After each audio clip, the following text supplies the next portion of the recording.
Senhor Jesus? Amém! Motivo de alegria e de felicidade de poder estar na presença do Senhor para adorar e exaltar o santo nome do Senhor Jesus. A Ele seja dada a honra, a glória e o todo louvor. Seja para o Senhor Jesus Cristo. Amém? Abra vossas Bíblias. Segundo livro de Samuel. Segundo livro de Samuel, capítulo de número 6.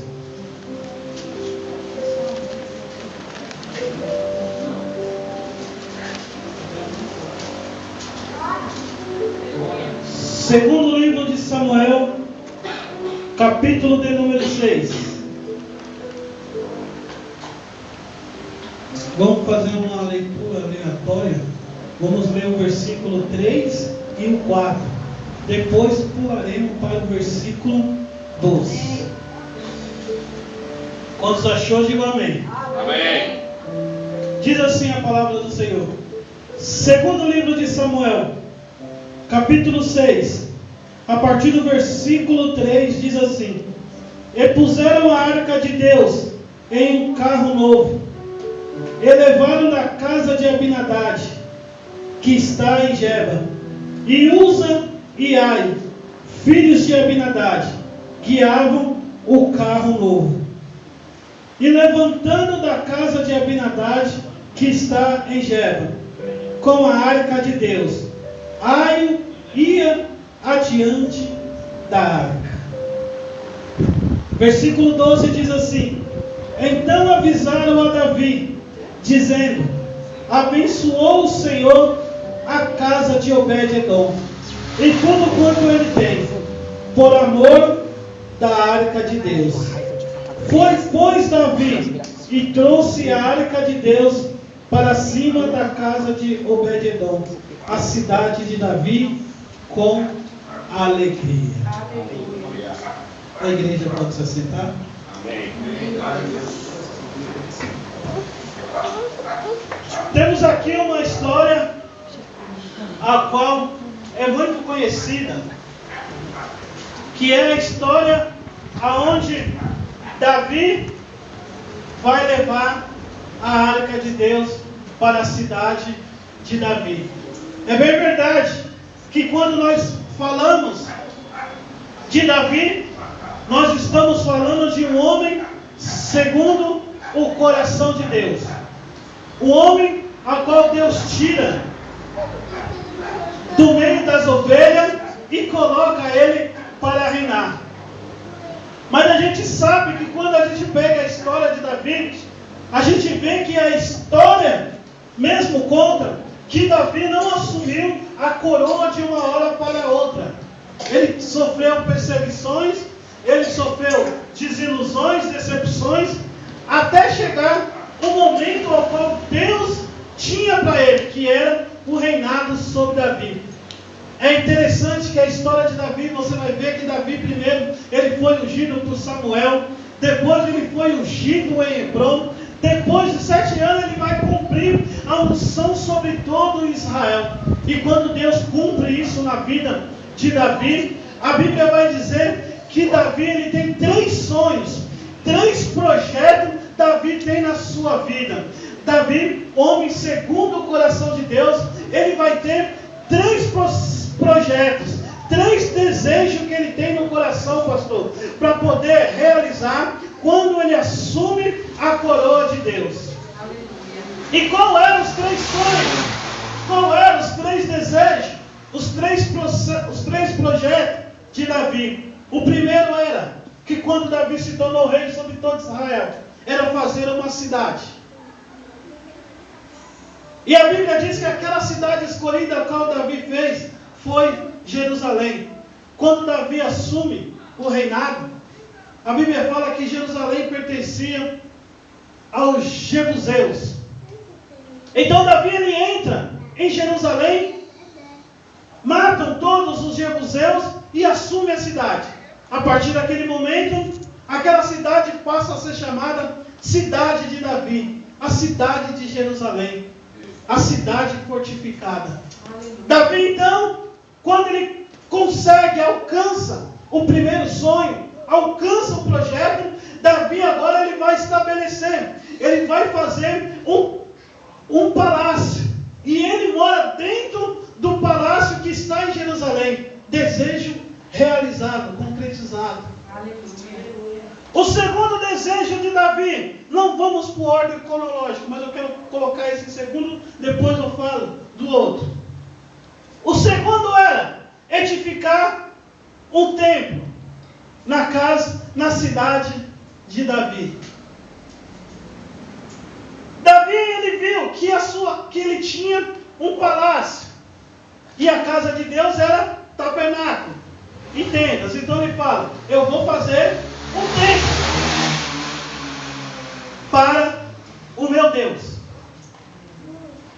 Quem aqui vai negar que esse é um desejo que nos enche os olhos, que nos alegra? Davi não estava querendo constituir um grande reinado, Davi não estava querendo fazer algo desagradável não para Deus. Davi estava querendo fazer algo que a nossos olhos enche, porque nós sabemos, Davi é segundo o coração de Deus. Mas o interessante da história é que esse segundo desejo de Davi não pôde realizar. Glória a Deus, aleluia. Deus santo. Oh, aleluia. Davi, ele começa no seu palácio a arquitetar todos os planos. Vou trazer as árvores lá do Líbano, os cedros lá do Líbano. Vou trazer para cá. Já conversei com meu amigo Irã. Então nós já construímos um prédio, ele faz a planta. Nisso entra o profeta. E Davi vai mostrar o seu projeto ao profeta. Davi fala, olha aqui o que eu fiz, olha aqui o que eu projetei, olha aqui o que está no meu coração. Eu vou fazer um templo para Deus. O profeta não pensou duas vezes. O profeta falou, se Davi é segundo o coração de Deus, e esse projeto é bom, presbítero Rogério, pode fazer que Deus é contigo. Vai nessa força, faz isso. A Bíblia diz que quando o profeta está saindo, Deus fala para o profeta, volta lá. Porque meu templo vai ser erguido. Mas isso que está no coração de Davi não vai ser realizado por ele. Estou entendendo. Então a Bíblia me dá base.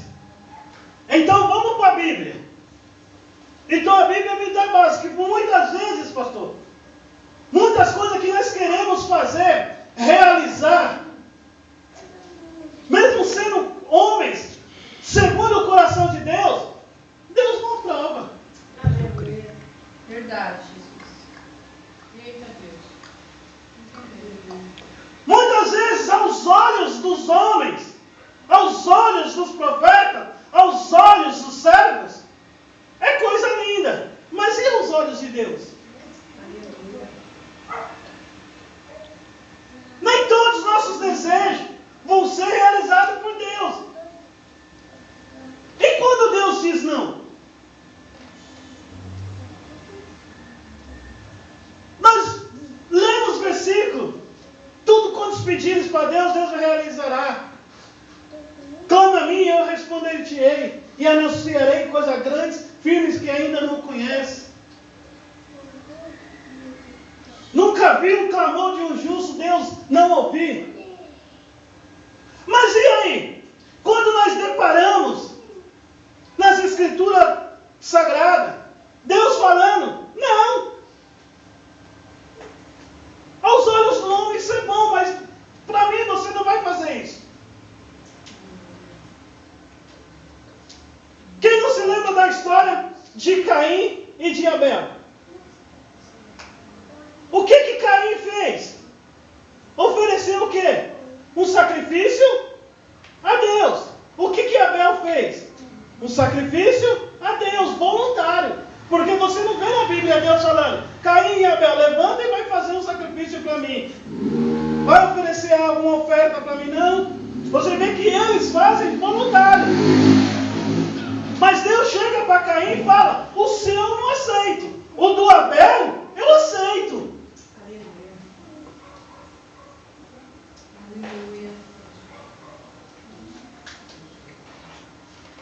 E Davi é segundo o coração de Deus. Aleluia.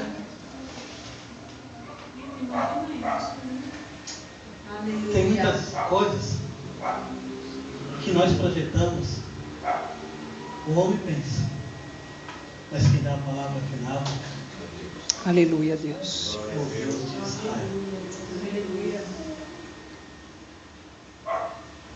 Terceiro sonho, e é esse que a gente vamos entrar e ministrar. Já que Davi queria construir um templo, fazer da sua cidade um centro de adoração, esse centro de adoração, que era o templo, teria que ter o quê? A presença de Deus.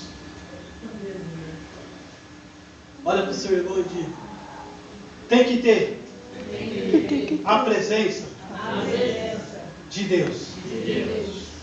E o que representava a presença de Deus na época de Davi? Arca da Aliança. A Arca da Aliança, feita por quem? Moisés. Era o quê? Uma espécie de baú. E tinha um propiciatório, que era a tampa. Que em cima da tampa tinha o quê? 2 querubins ligados nas asas. E dentro daquela arca tinha o quê? O maná, O maná, a lei, a lei, que era o decano, e a vara de Arão. Esse objeto sagrado representava o quê? A presença de Deus.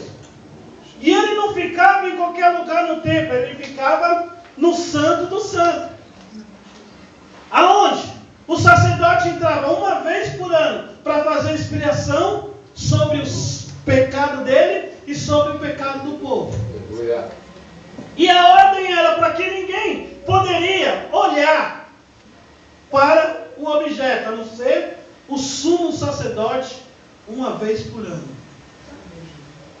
Por isso que a Bíblia fala que quando Cristo morreu na cruz, o véu do templo se rasgou. Aquilo que era proibido, entrar no Santo do Santo, o Senhor deu livre acesso para toda a humanidade. Aleluia. Mas é interessante que Davi então lhe fala: eu vou trazer a presença de Deus, eu vou trazer a arca para minha cidade, a cidade de Davi. E aonde está a arca? A arca está na casa de Abinadab, em Geba. E eu estava pesquisando quem era esse Abinadab e o seu filho Ai e Uza. Como a arca foi parar na casa dele? Como que foi parar lá? A história conta. Lá em 1 Samuel, você vai ver que quando Eli e seus filhos estavam no comando do sacerdote, houve-se uma guerra com os filisteus. Israel perdeu a guerra. E os filisteus roubaram a arca de Deus e levaram para a terra dos filisteus. A Bíblia diz que quando chegou lá, ele colocou dentro de um templo e os deuses dele se curvam perante a arca e eles sofrem várias maldições e eles decidem então devolver a arca para Israel. Eles devolvem a arca para Israel. Quando Israel recebe, a arca vai ficar em Betes. Fica um tempo lá, mas só que o povo de lá é tão curioso que eles começam a olhar para dentro da arca. Aí Deus começa a ferir os olhos dos povos, porque não pode. Porque tem gente que quer meter os olhos onde que não deve. Eita, Deus. É, Esse cara. que Deus faz. É forte, hein? Deus fala, não é para olhar, a pessoa vai lá e dá uma olhadinha. Eita, Deus. Não é para tocar, a pessoa vai lá e dá uma tocadinha. Eita. E aí, a arca vai ficar na casa de Abinadab. E fica lá, até Davi ser constituído rei sobre todo Israel. É bem verdade que antes de Davi teve Saul, mas Saul, ele foi um rei que não se preocupou com a presença de Deus, não se preocupou em ter a presença de Deus perto de si. Ele se preocupou mais com o seu reinado e com as guerras. Preocupou tanto que foi rejeitado. Então Davi, ele busca a arca, porque era o desejo do coração de Davi, de ter a arca sagrada. E quando ele chega dentro da casa de Abinadab, pega quem? Seus 2 filhos, Aio e Uza. Faz um carro de boi novo e coloca a arca para transportar até Jerusalém. Deus já tinha falado lá em Números que as arcas tinham que ser no ombro dos levitas. Mas talvez, não quero ser nem advogado nem juiz, mas quando tem coisas que a gente tem tanta ansiedade, que a gente quer ter pressa em adquirir. Deus. Davi pecou nisso. Por quê? Porque se colocasse a arca no ombro dos levitas, iria demorar muito. Coloca em cima do boi, porque chega mais rápido, chega mais perto. Ah não, mas você está ferindo a palavra de Deus. Você está ferindo aquilo que Deus mandou, mas não é por uma boa causa. Qual é a causa? Eu quero ter a presença. Eu quero ter a presença de Deus no meu palácio. Eu quero ter a presença de Deus na minha casa. Eu quero ter a presença de Deus na minha cidade. Eu quero ter a presença de Deus na minha família. Mas a presença de Deus só vai quando nós decidimos fazer a coisa certa. Não adianta você querer a presença de Deus e fazer o que está fora da palavra. Não adianta você ter sonhos, desejos, em querer ter a presença de Deus na sua família e fazer a coisa errada. Vai se frustrar. Vai se frustrar lá na frente. Vai se decepcionar. Porque Deus não conta com a coisa errada. Deus não é daquele tipo de jeitinho. Ou é assim, presbítero João. Ou você é, ou você não é. Presbítero João usou de uma grande autoridade. Ou você vai para o céu, ou você vai para o inferno. Mas nessa noite, só aqueles que querem fazer a presença de Deus do jeito certo, do jeito correto, do jeito que a Bíblia manda, levanta a mão e glorifica a Deus. Eita Deus! Louvado seja o teu nome, Jesus. Sem jeitinho, eita Deus! Jesus, aleluia. Vamos para a Bíblia. Não vamos para a história do pastor Euclides, vamos para a Bíblia. Davi faz os carros de boi, coloca a arca em cima e fala, Ai e Uza, vocês viveram a vida inteira com a arca na sua casa, com a presença de Deus na sua casa. Então vocês pegam a direção. É Deus.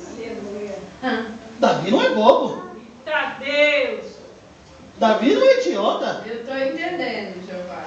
Eu quero levar a arca. Quem melhor para estar na frente do que aqueles que cresceram com a arca dentro de casa? Os filhos de Abinadab. Então vocês ficam na frente, porque vocês têm uma intimidade com a arca. Se vocês cresceram com a arca e até agora não foram destruídos, não aconteceu nada com vocês, é porque vocês alcançaram uma grande intimidade com Deus. Então vocês pegam o controle.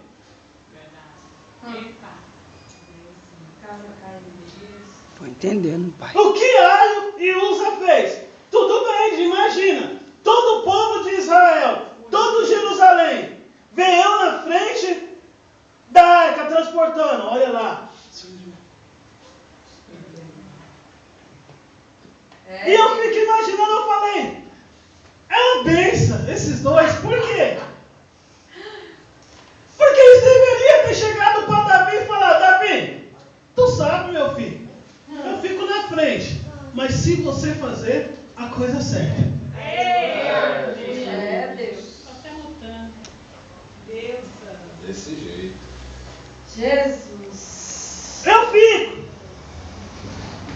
Eu tenho intimidade com a presença de Deus, com a arca. Mas em bois, não é. E eles decidem ir. E lá vão eles.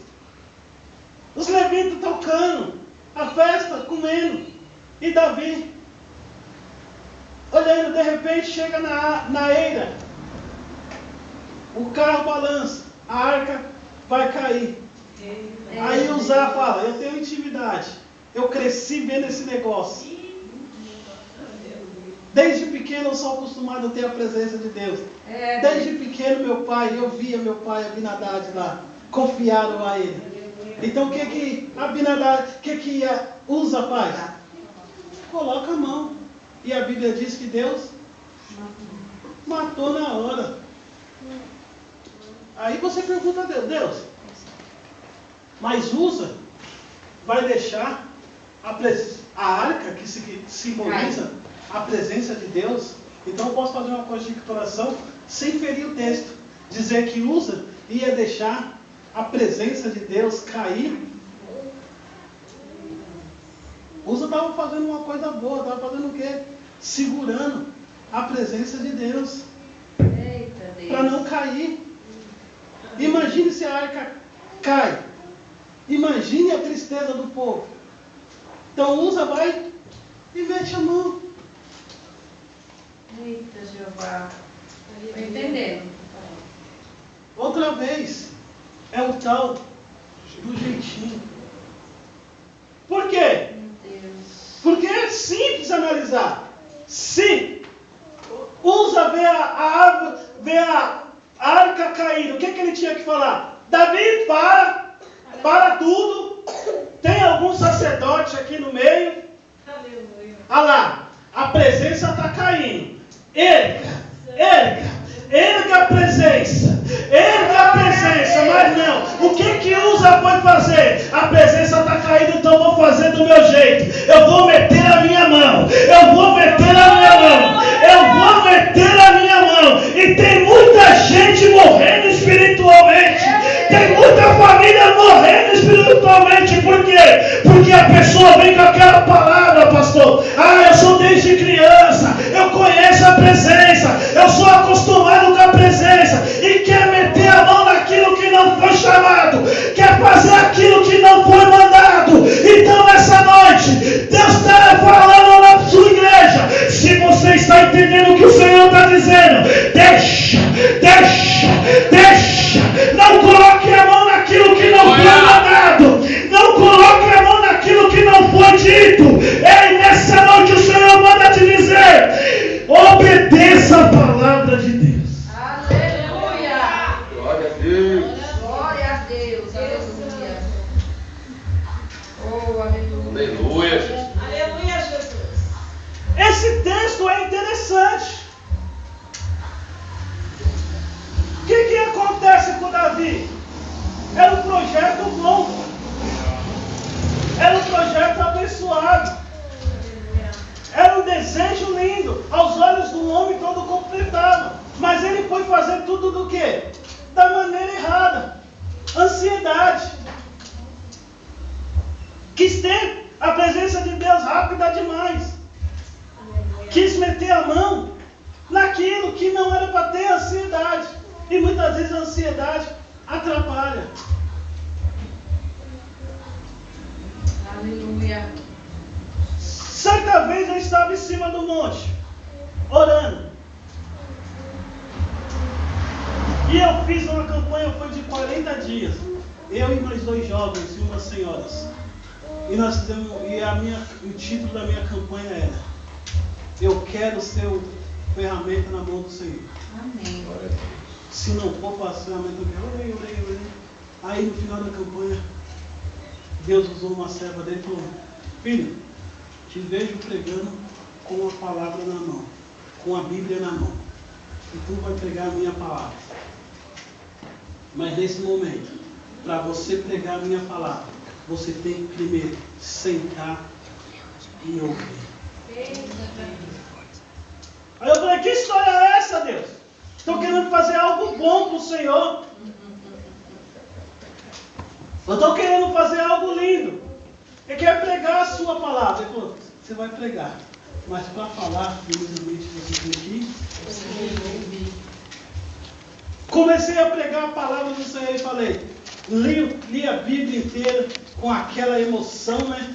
Que todo mundo pega a Bíblia pela primeira vez e você começa a ver Deus te dando as revelações da sua palavra. Você vai comendo a palavra, vai lendo. A Bíblia você lê em menos de 6 meses. Você vai lendo o livro de Gênesis e Apocalipse em menos de 6 meses e aprendendo. Aí cheguei naquela parte de Paulo, de Paulo, onde ele diz que melhor é que fique solteiro, e falei ao Senhor, a partir de hoje eu vou ser um pregador solteiro na tua presença. Eita Deus! Mas eu não quero esse negócio de casar, porque Paulo falou, melhor que fique só. Então, mas você quer não, quero casar não, quero só pregar, quero ter as missões no meu coração. Aí Deus falou, o desejo é bom, mas você vai estar querendo fazer da maneira errada. Meu Deus. Por quê? Porque se tu ser pastor e tu vai aconselhar uma pessoa, como tu vai aconselhar um casal sozinho? É mistério. Agora eu estou entendendo Deus. Então prepara a varoa. Aí eu orei, Senhor, prepara a varoa, sei que tu dá mais do que nós pedimos, então nessa vez faz aí mais do que eu quero.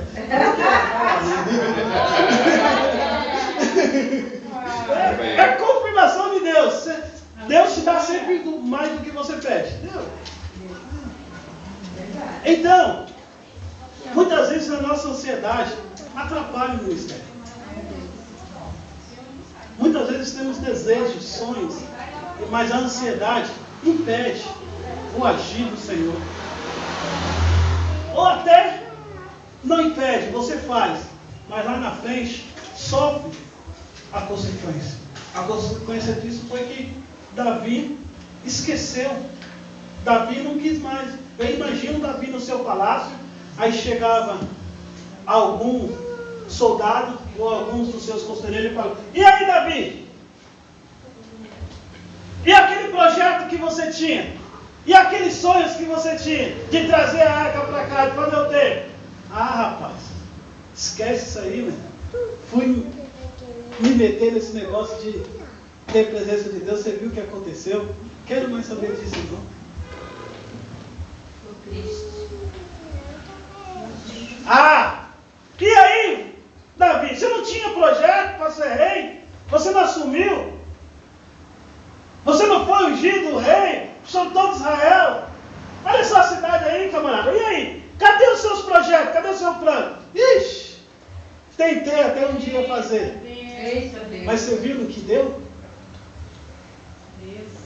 Deus é lindo, aleluia! Quantas vezes a gente não se pegamos falando a mesma coisa? Deus,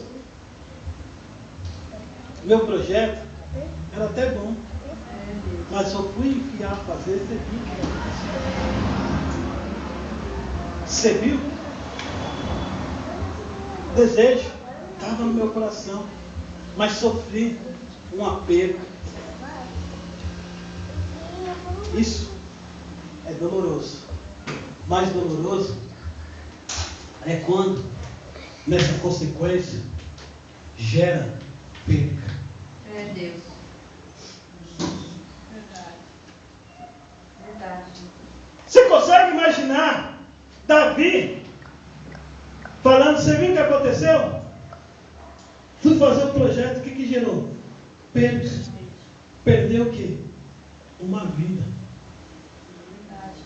Meu Deus. E sempre quando a gente perde alguma coisa, algo morre. Você quer ver? Perde o amor da sua família que você vai ver. Meu Deus. Perde a fé que você vai ver a sua vida espiritual morrer.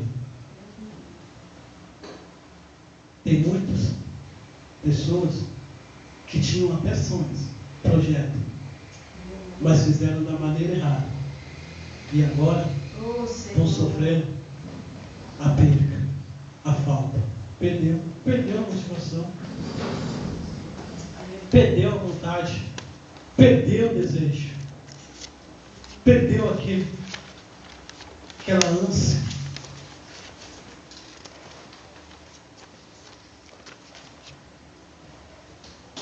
Mas por outro lado,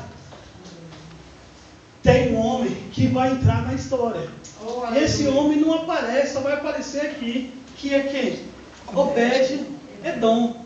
E além do mais, ele tem esse nome, Obed e Edom. Ele tem o nome de Edom. Você entende? Ele é da casa de Israel, mas tem o nome de Edom. E quem é o Edom? Edom são os edomitas. E quem é os edomitas? Um povo que sempre lutou contra Israel. Era aquele da parte do segundo filho de Abraão, De Ismael. de Jacó.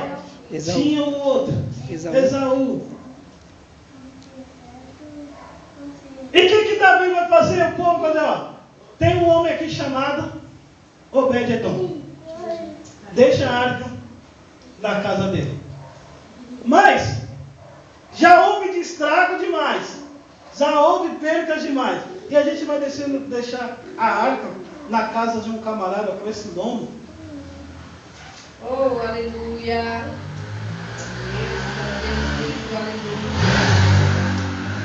Eu já estou terminando. Glória a Deus, aleluia. Vou ser rápido, mas entregarei tudo aquilo que o Senhor colocou no meu coração. Aleluia. A arca fica na casa de Obed-Edom. Um judeu, levita, porque lá em Crônica você vai ver que Davi vai separar os levitas e coloca Obed-Edom como porteiro da arca. Se ele é porteiro, então automaticamente, me corrija, Wallace, se eu não estiver errado, ele é um levita. Ele é um levita, servidor do templo. Servidor do templo. Então, automaticamente, o nome não é questão de nada. Então, coloca a arca na casa dele, fica lá. E a arca vai ficar lá e a família dele é abençoada Durante 3 meses. grandemente. Aleluia. Quando a presença entra na casa de alguém, não tem como não ser abençoado. Glória a Deus. Quando a presença de Deus, quando a arca de Deus, a presença de Deus entra na casa de alguém, não tem como não ser abençoado. Não tem como não ter transformação. Não tem como não ter libertação. Não tem como ter cura. Você lembra de Jesus quando chegou na casa de Zaqueu? Ele disse: Zaqueu, desce depressa, porque hoje eu vou pousar na sua casa. Eu tenho que ir na sua casa. A minha presença tem que estar na sua casa. Zaqueu leva Jesus para dentro da casa. Aí Deus, Jesus olha e fala: quando eu entrei, agora sim, hoje tem salvação para essa casa.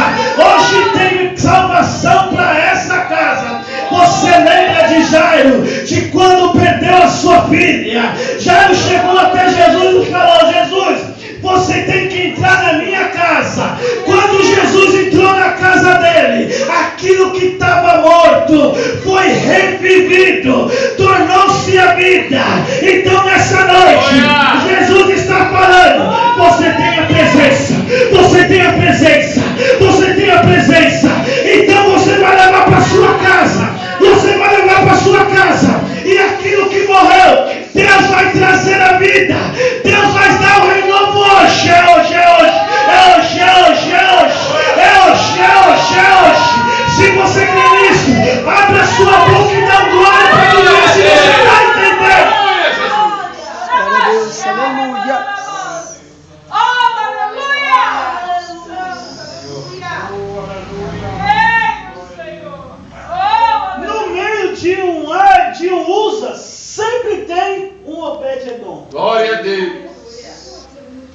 Olha para o seu irmão e Glória a diga: Deus. existe Uzas, Existe Uzas, mas também tem Obed-edom, mas também tem Obed-edom. que são porteiro da presença. Aleluia! Glória a Deus. Santo. Você não entendeu? Você foi constituído porteiro da presença. Você tem a chave da presença. Você tem a chave da presença de Deus.